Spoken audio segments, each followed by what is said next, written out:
model pembelajaran problem based learning? PBL? Belum ya. Nah, nanti kalau kalian sudah semester 5, kalian belajar tentang itu pasti tahu PBL itu.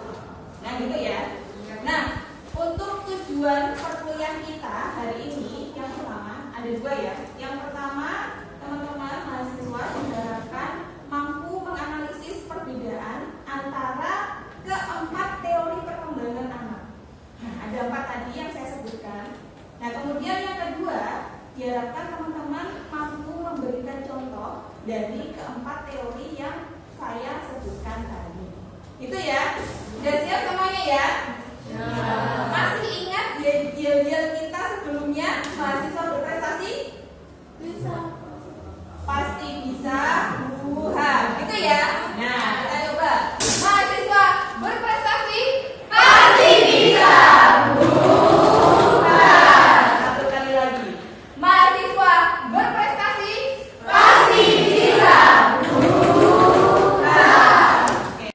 Nah, baik. Yang pertama ini adalah teori tentang psikoanalisa. Kira-kira apa sih? Dilihat dari judulnya, kata-katanya, psikoanalisa. Psikoanalisa itu apa? Psikologi apa? Analisa. Psikologis. Itu berkaitan dengan apa? Kepribadian, betul. Jadi psikoanalisa ini berkaitan dengan kepribadian manusia. Nah, ini tokohnya itu namanya Sigmund Freud. Jadi untuk teori psikoanalisa ini dia nanti membahas tentang psikologi pada manusia, tentang kepribadian, kemudian berkaitan dengan hal permasalahan yang terjadi terhadap kepribadian manusia, mental manusia. Nah, itu biasanya terjadi pada anak-anak usia dini. Ya. Nah, ini jadi ciri khasnya kalau untuk teori psikoanalisa yang Sigmund Freud itu ada 3 hal ini. Yang pertama ada ID, yang kedua ada ego, yang ketiga ada super ego. Nah, di sini bisa teman-teman lihat, kita lihat dari dimensi asalnya dulu ya. Untuk ID itu pembawaan. Kita sambil membayangkan ya. ID itu berasal dari pembawaan. Kemudian kalau ego itu berasal dari diri sendiri. Nah, kemudian kalau super ego itu sudah dipengaruhi oleh hal-hal yang dari luar. Nah, makanya ada kata-kata egois. Egois itu apa? Ya, sifat yang mementingkan diri sendiri. Jadi ego itu seperti itu, mementingkan diri sendiri. Nah, kita langsung ke contohnya. Di sini ada contoh. Untuk ID, contohnya apa itu? Tidak mau kalah. Terus? Tidak mau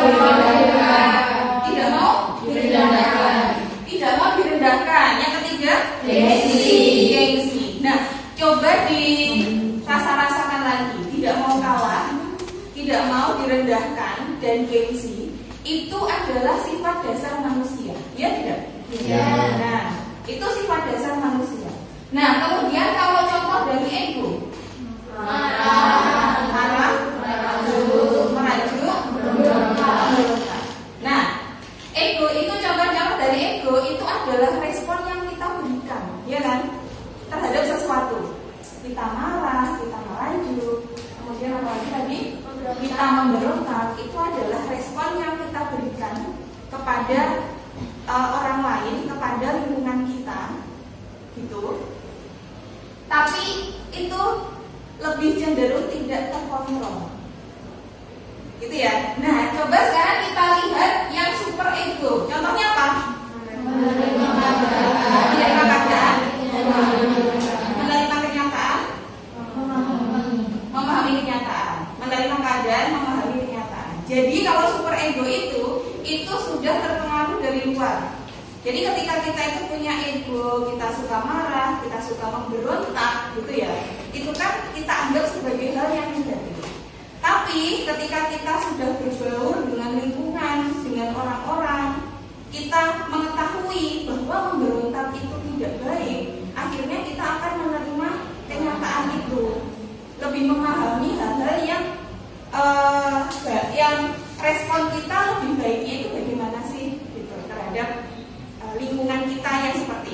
Jadi super ego itu menjadi kontrol bagi diri sendiri, ya kan? Udah tahu ya sekarang perbedaannya antara ID, ego, dan super ego? Sudah. Ya, ID itu dari sifat dasar manusia. Kalau ego dari diri sendiri. Kalau super ego dipengaruhi keadaan dari luar. Nah, selanjutnya yang B yaitu teori kognitif. Masih ingat kognitif itu berkaitan dengan apa? Tentang proses berpikir. Nah, itulah perbedaannya. Jadi coba saya kembali lagi ke nama mata kuliah kita ya. Nama mata kuliah kita itu kan perkembangan peserta didik dan teori belajar. Nah, nanti setelah UTS kita akan membahas tentang teori-teori belajar. Nah, sekarang ini adalah teori perkembangan anak. Jadi keempat tadi itu teori perkembangan anak. Yang pertama tadi psikoanalisa itu berkaitan dengan kepribadian. Lalu yang kedua ini kognitif, berarti berkaitan dengan secara kepribadian, berkaitan dengan pola berpikir.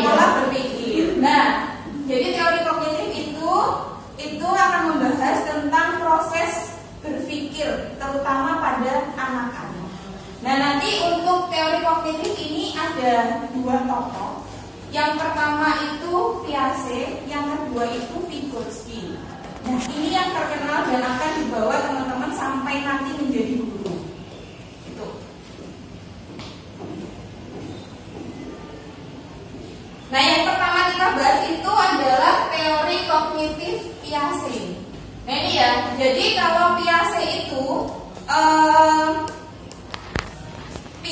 itu lebih ke, kalau perbedaannya ya, langsung perbedaannya Piaget dengan Vygotsky. Kalau Piaget itu lebih ke berpikir dasar manusia. Kalau tadi kan kepribadian ya, yang psikoanalisa tadi. Nah, kalau yang kognitif ini, Piaget ini proses berpikir alami dari manusia, kemudian dipengaruhi oleh lingkungan, gitu.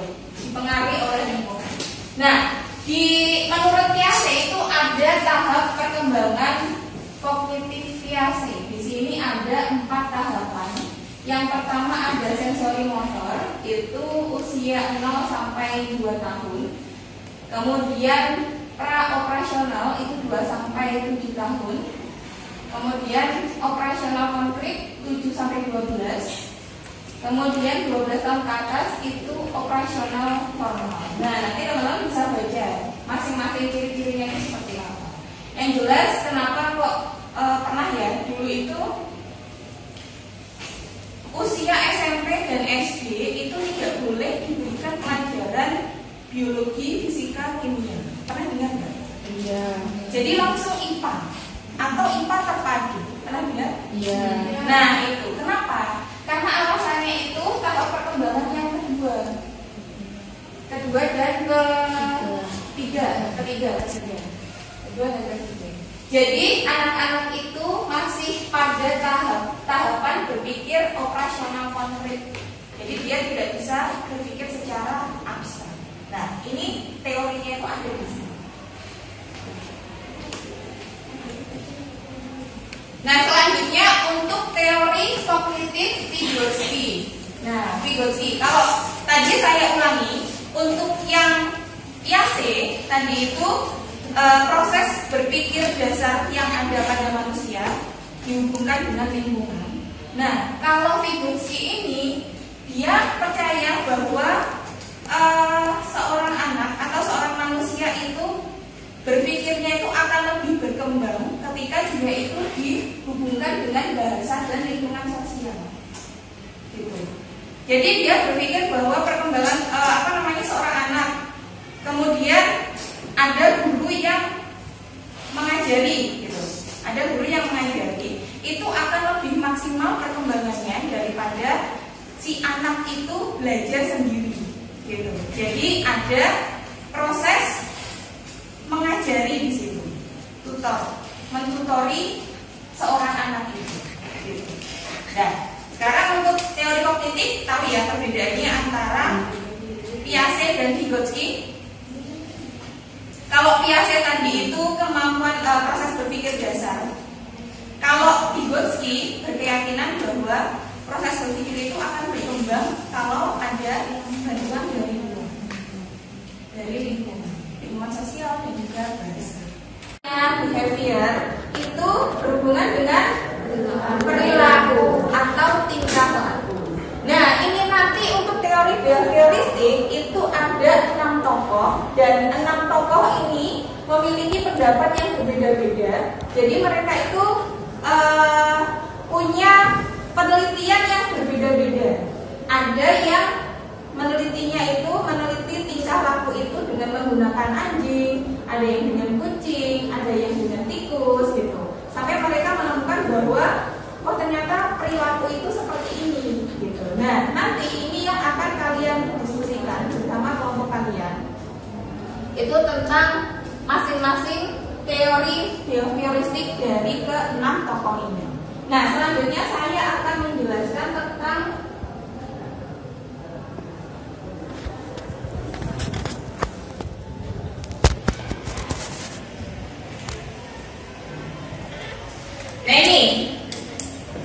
teori yang keempat, yaitu teori etologi. Kalau dari kata-katanya bisa menebak etologi itu apa? Tingkah laku juga. Perbedaannya dengan behavioristik itu apa?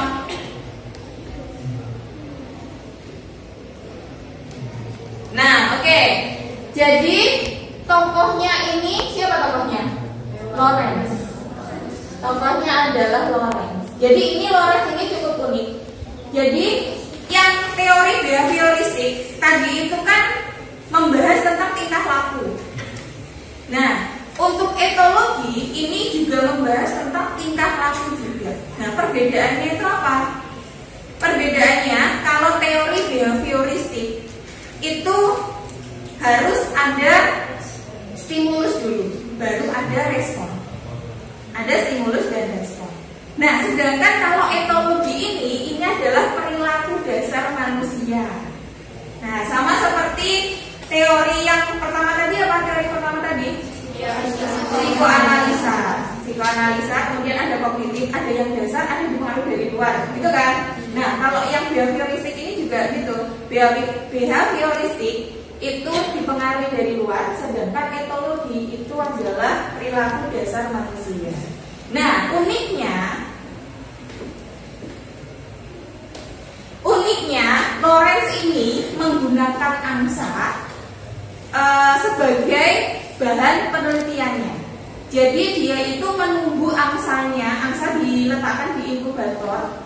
Kemudian ketika menetas, yang dilihat pertama kali oleh angsa itu adalah si Lawrence itu. Gitu. Jadi si angsa itu menganggap bahwa Lawrence ini adalah induknya. Ya kan? Pasti seperti itu kan? Jadi tidak harus anak angsa yang dia ketemu pertama kali manusia, kemudian yang kedua ketemu induknya. Pasti dia akan lebih memilih yang manusianya, karena itu yang pertama kali dilihatnya. Nah, setelah itu Lawrence itu setiap hari itu bermain dengan angsa-angsa, ya kan?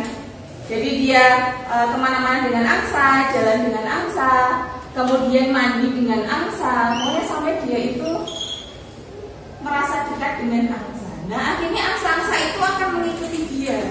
Nah, itu adalah perilaku dasar yang tidak dibuat-buat. Nah, sama seperti anak-anak. Nah, menurut Lawrence ini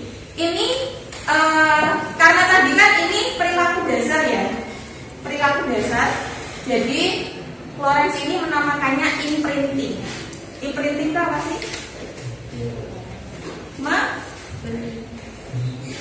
Ya, apa bahasa Indonesianya imprinting itu? Apa ya? Susah ya bahasa Indonesia kan? Tapi paham ya maksudnya imprinting. Nah, jadi prinsipnya itu ada 2. Yang pertama 3 tahun pertama. Yang kedua terbatas oleh waktu. Artinya apa? 3 tahun pertama seorang anak itu menurut dia itu adalah golden age-nya anak, yang mana anak itu akan meniru tingkah laku dari orang tuanya, dan itu meresapnya itu ada di alam bawah sadar si anaknya itu. Jadi menurut Lorenz ini 3 tahun pertama seorang anak itu harus diberikan kasih sayang, pelekatan, gitu ya, diberikan pelajaran dasar lah bagi seorang anak. Nah itu. Nah permasalahannya yang ketiga, prinsip yang kedua itu terbatas oleh waktu. Nah sayangnya ini hanya terbatas oleh waktu. Jadi golden age-nya itu hanya 1 sampai 3 tahun saja, 0 sampai 3 tahun. Itu menurut Lorenz. Nah selanjutnya kita kembali lagi ke teori behavioristik, yang mana teori behavioristik tadi adalah tingkah laku yang dipengaruhi oleh sesuatu dari luar. Nah nanti itu akan ada 6 ya, tapi karena kita kelompoknya 5, jadi nanti 5 ya. Nah, oke. Kalian nanti berkumpul dengan kelompoknya masing-masing. Untuk kelompok 1 sebelah sini ya, 1, 2, 3, 4, 5, gitu ya. Itu ya, nanti berkumpul dengan kelompoknya masing-masing. Ya, semoga masih bersemangat. Kita yel 1 kali lagi. Mahasiswa berprestasi masih bisa. Ini setiap kelompok memiliki tugas yang berbeda-beda. Teman-teman mencari teori behavioristik dari Ivan Pavlov. Nah ini untuk kelompok 1. Nah kelompok 2 itu teori behavioristik Thorndike. Yang ketiga, kelompok 3 Watson. Yang keempat Putri. Yang kelima Skinner. Gitu ya, paham ya? Ya, oke.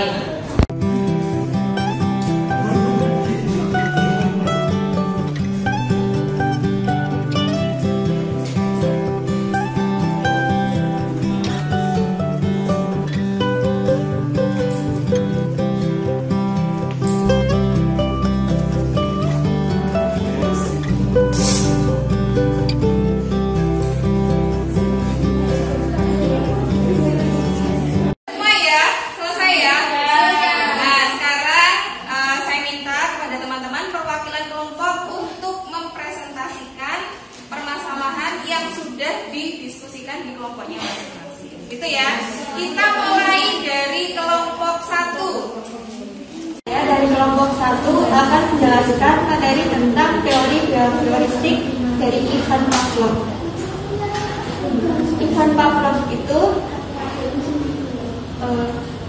menemukan teori ini dari eksperimen Bell. Jadi dia bereksperimen kepada seekor anjing. Yang pertama, pada hari pertama dia memberikan anjing makanan. Lalu timbullah air liur pada anjing tersebut. Kemudian pada hari kedua dia mereaksikan tanpa makanan atau memberikan gelnya saja. Reaksi anjing tersebut dia tidak mengeluarkan air liur. Pada hari ketiga dia mereaksikan anjing tersebut makanan dan bel. Reaksi anjing tersebut dia mengeluarkan air liur. Pada reaksi ketiga ini Ivan Pavlov itu mereaksikan pada hari berikutnya secara berulang-ulang. Kemudian pada hari selanjutnya dia mereaksikan tanpa makanan atau gelnya saja. Reaksi anjing tersebut itu mengeluarkan air liur. Makanan itu merupakan rangsangan wajar yang diberikan kepada anjing, sedangkan lonceng itu merupakan rangsangan buatan. Rangsangan buatan ini menciptakan kondisi timbulnya air liur pada anjing tersebut.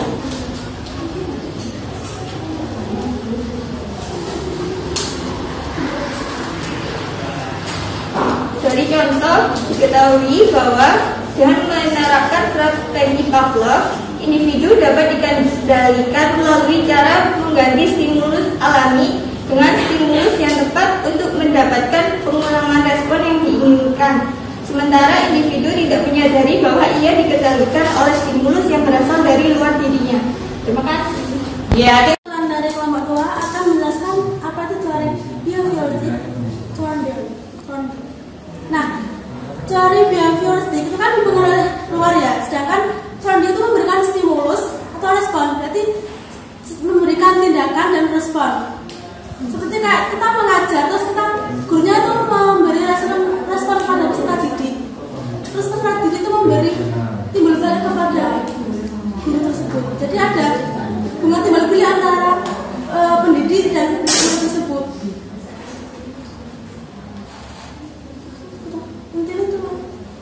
ya. Mungkin bisa dijelaskan dari eksperimennya.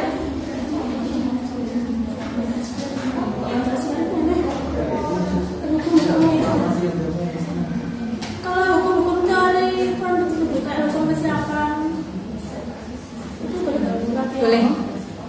Nah, pada teori Thorndike itu kan ada 3 hukum ya. Yang pertama hukum kesiapan. Apa sih hukum kesiapan tersebut? Nah, hukum kesiapan tersebut itu yaitu peserta pendidik itu mengondisikan peserta didik untuk agar siap menerima materi yang disiapkan. Jadi guru itu mengondisikan ruangan atau kelas tersebut agar peserta didik itu mampu untuk mengawali atau menerima materi tersebut. Biar ruangannya itu kayak peserta didik mau menerima, kayak biar tenang dia ya, intinya biar gelem kalau peserta didik menerima materi tersebut. Yang kedua hukum latihan. Intinya itu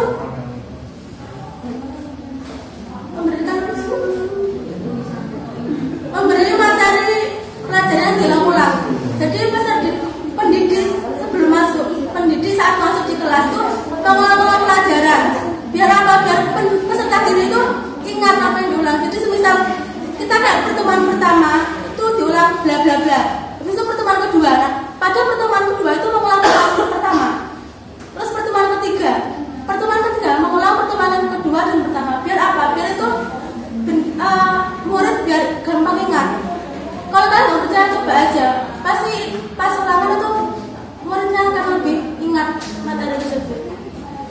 Soalnya kalau dalam IPA, sesuatu yang diulang-ulang itu pada otak akan timbul neuron 1. Apabila neuron itu tumbuh 1 atau banyak itu akan saling berhubungan. Jadi jalan itu lancar. Yang ketiga hukum akibat. Hukum akibat itu dapat untuk memacu motivasi belajar peserta didik. Jadi saat guru masuk memberikan motivasi kepada peserta didik agar dia itu mau belajar, terus agar semangat dalam belajarnya. Ya, oke, kalian tadi sudah mempelajari tentang mendiskusikan tentang teori behavioristik ya. Jenis-jenis teori behavioristik. Jadi ada 6, tadi 5 sudah dibahas. Nah, pada akhirnya kita sampai di sini. Tadi kan sudah ada teori behavioristiknya Pavlov dan juga teori behavioristiknya Skinner. Nah, perbedaannya apa sih Skinner dan Pavlov? Nah, kalau yang anjing itu punyanya Pavlov apa Skinner? Pavlov. Kalau yang tikus? Skinner. Perbedaannya apa tadi? Hubungan dan yang mana? Responnya Responnya bagaimana? kalau yang anjing dulu kan tikus dulu. Yang Pavlov dulu. Anjing. Saat diberikan makanan dia meresponnya tapi tanpa suara. Ya. Terus pas dikasih suara tanpa makanan dia tidak merespon apa-apa. Nah setelah diberikan suara dan makanan dia merespon dengan mengeluarkan air liur. Dan ketika diberikan respon suara lagi akhirnya dia beradaptasi yaitu dengan mengeluarkan air liur karena mengira ada makanan. Kalau Skinner? Dia akan melakukan sesuatu terlebih dahulu untuk mendapatkan makanan. Gimana diulangi? Dia akan melakukan sesuatu terlebih dahulu untuk mendapatkan makanan. Nah, betul, perbedaannya itu. Jadi perbedaannya itu ya, saya ulangi lagi, perbedaan antara teori behavioristiknya Pavlov dengan Skinner. Jadi kalau Pavlov itu, anjingnya itu hanya merespon saja. Diberikan stimulus, anjing merespon, ya kan? Diberikan makanan, anjing mengeluarkan air liur. Diberikan makanan dan bel, anjing mengeluarkan air liur. Tapi kalau bel saja kan tadi tidak. Tapi setelah di akhir-akhir dikasih bel kan dia keluar air liurnya dan beranggapan bahwa dia akan diberikan makan, gitu kan? Nah, perbedaannya dengan teori behavioristiknya Skinner, kalau di Skinner itu hewannya ini, si tikus ini harus melakukan sesuatu dulu baru dia mendapatkan makanan, ya kan? Jadi si tikus itu harus memencet apa dulu baru makanannya itu keluar. Nah itu harus melakukan sesuatu dulu. Perbedaannya antara teorinya Pavlov dan teorinya Skinner. Nah oke, dari semua yang kita pelajari tadi dari awal sampai akhir, mulai dari teori psikoanalisa, kemudian yang kedua apa? Teori kognitif, ketiga behavioristik, yang keempat etologi. Kira-kira apa yang dapat kita simpulkan? Siapa yang mau membuat kesimpulan? Jadi dari keempat teori tersebut kita dapat mengambil kesimpulan. Yang pertama itu teori psikoanalisa yang dipengaruhi oleh kepribadian. Berarti kepribadian seseorang itu dapat mempengaruhi seseorang. Terus misal kayak kepribadian orang itu kayak semisal yang dicontohkan tadi, misalnya egois atau kepribadian diri sendiri dapat berpengaruh. Sedangkan teori kognitif itu proses berpikir, berarti saat berpikir itu juga mempengaruhi proses dalam belajar. Yang ketiga itu proses behavioristik, yaitu tingkah laku. Berarti tingkah laku seseorang itu juga dapat mempengaruhi proses belajar. Semisal kayak diberikan tindakan, diberikan respon. Kalau seseorang diberikan respon otomatis, berarti aku mikirnya dari respon itu kan kayak dibalas itu senang gitu kan. Jadi kayak biar lebih semangat gitu. Kalau etologi itu tingkah laku alami, berarti alami dari diri orang tersebut. Jadi juga alami, nah itu juga dapat mempengaruhi proses dalam belajar. Iya, oke, terima kasih. Kita beri dari teman-teman kalian ya, dari kita untuk kita. Nah, jadi kesimpulannya apa? Jadi ada 4 teori yang kita pelajari tadi, psikoanalisa, kognitif, behavioristik, dan etologi. Itu semua membahas tentang perkembangan individu. Perkembangan individu, kalau psikoanalisa itu tentang kepribadian, kognitif itu proses berpikir, behavioristik itu tingkah laku, tapi dia dipengaruhi oleh sesuatu dari luar. Sedangkan kalau etologi itu tingkah laku alami dari dalam diri individu itu sendiri. Gitu ya. Nah, baik, dengan demikian berakhir sudah kelas kita hari ini. Terima kasih atas kedatangannya dan kita yel satu kali lagi ya. Ya.